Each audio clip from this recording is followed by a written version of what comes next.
And I know that for myself, I look back and I see all the years that God has given me.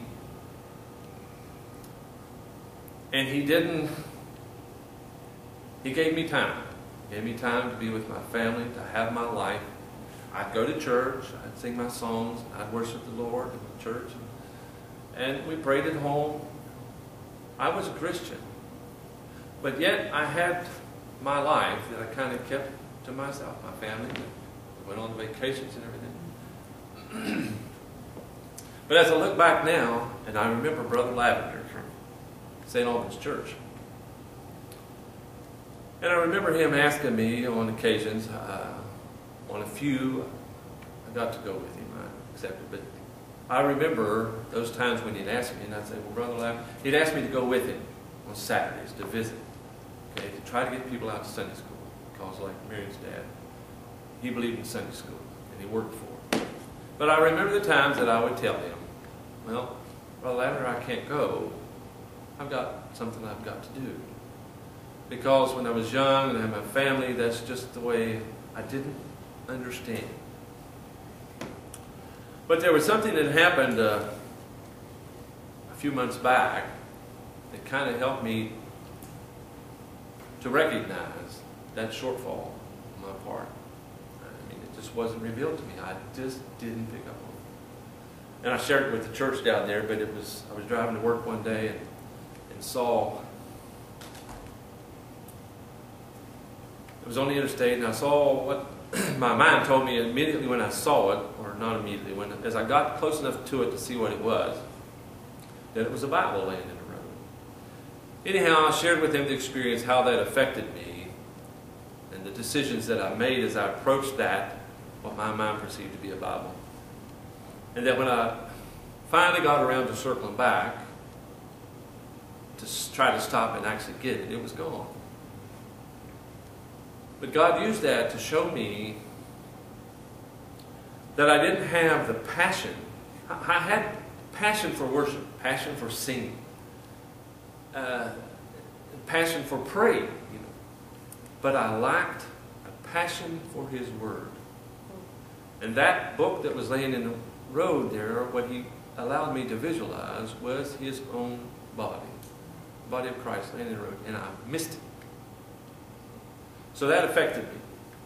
And since that time, I have tried to turn my life around a little bit. And I'm trying to devote more time to reading this. I'm trying to say yes more often than I did before. Now, He's allowed me to live my life. I'm 61 years old. So you might think, well, it's kind of late, but if you have any opportunity at all to do that, it's not too late. Whatever you can do in the time you have.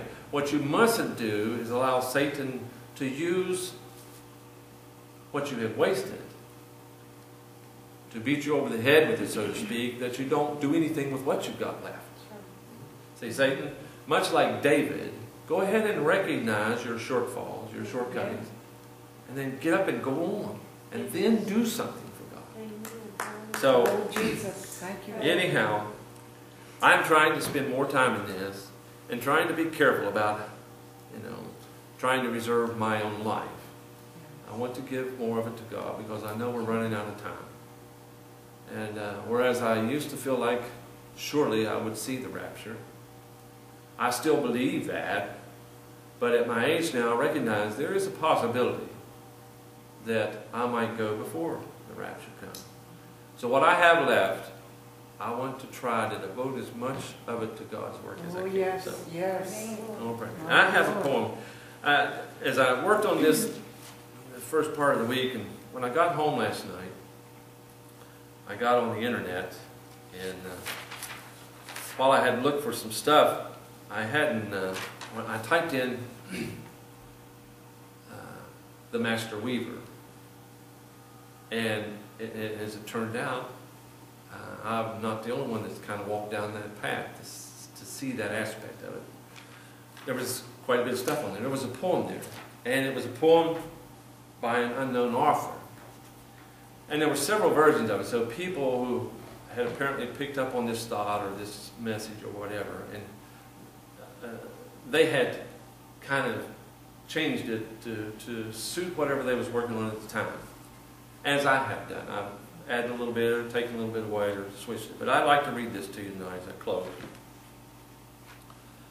Life is like a majestic tapestry, and I, a thread, in the master weaver's hand. I may not choose where he places me or the other colors that I intertwine. He knows best where I should abide, for he can view the pattern upon the upper side, while I can see it only on this, the underside. Sometimes he weaves in sorrow, which seems so strange to me, but I will trust his judgment. I will work on faithfully. 'Tis he who fills the shuttle, and he knows what is best. So I shall let him weave my thread and not worry how I fit. Not till the loom is silent and the shuttle cease to fly shall God unroll this canvas and explain the reasons why. The dark threads are as needed in the weaver's skillful hand as the threads of gold and silver in the pattern he has planned. And I just thought that was wonderful. But as we kind of draw closer to the end, I would suggest that we all allow God to use us more and try to give him more of our life than we have kept for ourselves. So that's all I have tonight. Now I felt led tonight to pray for my sister. See, she has this affliction, and it has caused her great distress. And from the outset, I have chosen to believe that God would touch her. Yes. And I still choose to believe that. Yes. And I'm holding fast to it, and I continue to look towards that. Yes. So wherever it may happen, I don't know. But when the opportunity or the unction comes, I want to do that. So, sis, we want to pray for you tonight, honey. Jesus. Come on. Do you all have oil? Yes, it's right up there. It's not wrong. Oh, Jesus. She has labored for him her life, Yes. trying to do what she could for him. I I am a result Jesus. of her efforts, Jesus. and I thank God for that. Yes. And I just believe that God's going to touch her some way, somehow. In the name of Jesus. Jesus. Jesus. Lord, we do thank you. Jesus. Jesus. Oh, hallelujah. Thank you, Lord. Jesus. Jesus. Jesus. Father, in the name of Jesus, Lord, we come to you tonight. Oh, God. Father, to ask Jesus in your name, Lord, and by your divine power, Lord, that you would touch my sister, Lord, in the name of Jesus.